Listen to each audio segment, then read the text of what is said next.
حکمتیں اور باتیں حدیث میں بھی قرآن کی تفسیر میں بھی آپ کی بیان کی ہے۔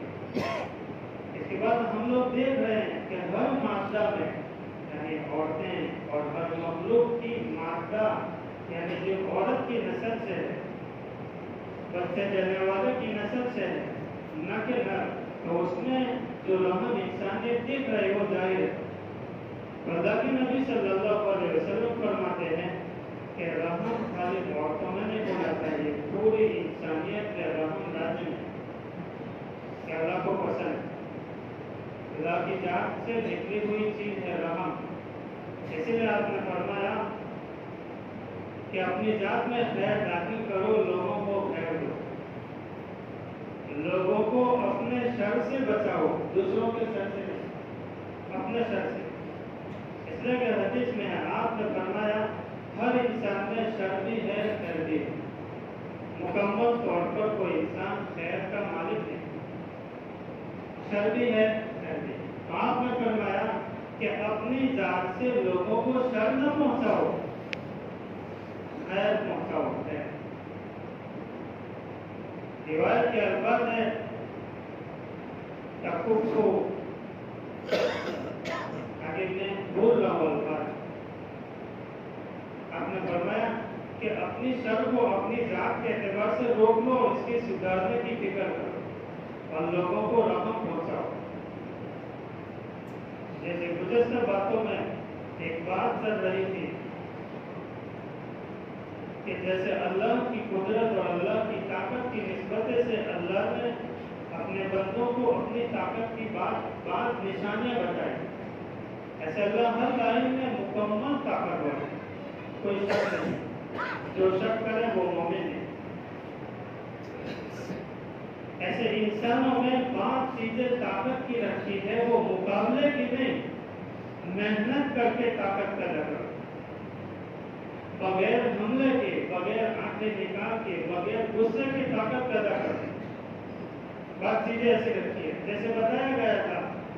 کہ امت میں کامیابی، محبت، ہمدردی، نرم دلی عام ہو جائے اور ایک اونچے پیمانے پر آئے جس کے ذریعے سے امت کامیاب ہو جائے، اس کے لیے علماء نے 3 باتیں لکھی کہ امت کے ذمہ دار، امت کے امام، امت کے رہبر، امت کے حاکم منصف ہو، انصاف کرنے والے، بے انصاف نہ ہو، ناانصافی نہ کرے۔ ایک بڑی طاقت ہے امت کو ایک بولے،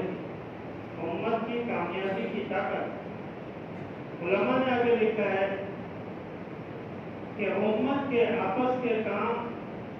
ایک دوسروں کے دلوں کے ملنے کے ساتھ، ایک دوسروں کے جوڑ کے ساتھ، ایک دوسروں کے مشورے سے ہو۔ تیسری چیز بیان یہ کی، دوسری چیز کہ آپس کے مشورے سے ہر کام ہو، یعنی عام مشورے نہیں، اپنے گھروں کے کام بھی مشورے سے کرو،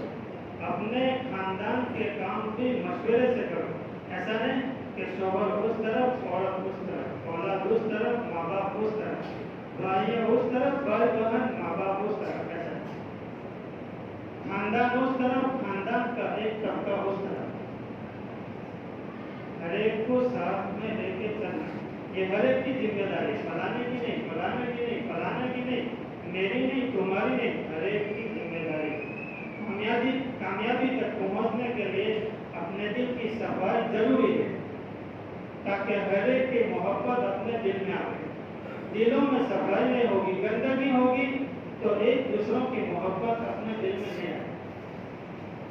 کیچڑ میں صفائی نہیں دکھتی، کیچڑ کی صفائی کرو تب صفائی نظر آئے۔ تو دلوں میں ایک دوسروں کی محبت کے لیے یہ ہے بات، ایک دوسروں کے ساتھ جڑ جاؤ، اور ایک دوسروں سے مراد باہر کے لوگ نہیں ہیں، پہلے تو اپنے لوگ ہیں، میری اولاد، میرے بھائی بہن، میرے ماں باپ، میرے پڑوسی، میرے ملنے والے، میرے رشتے دار، میرا خاندان، پھر میرا سماج ہے، پھر میرے سماج تک محدود نہیں ہے بلکہ میرے سماج کے بعد اور اس پڑوس کے جتنے تعلقات ہیں، یعنی قریب کے دیہات، قریب کے شہر، یہاں تک کہ پوری امت کی محبت کی جگہ ہو، پوری امت کی کامیابی کی دلوں میں جگہ ہو، درد ہو درد،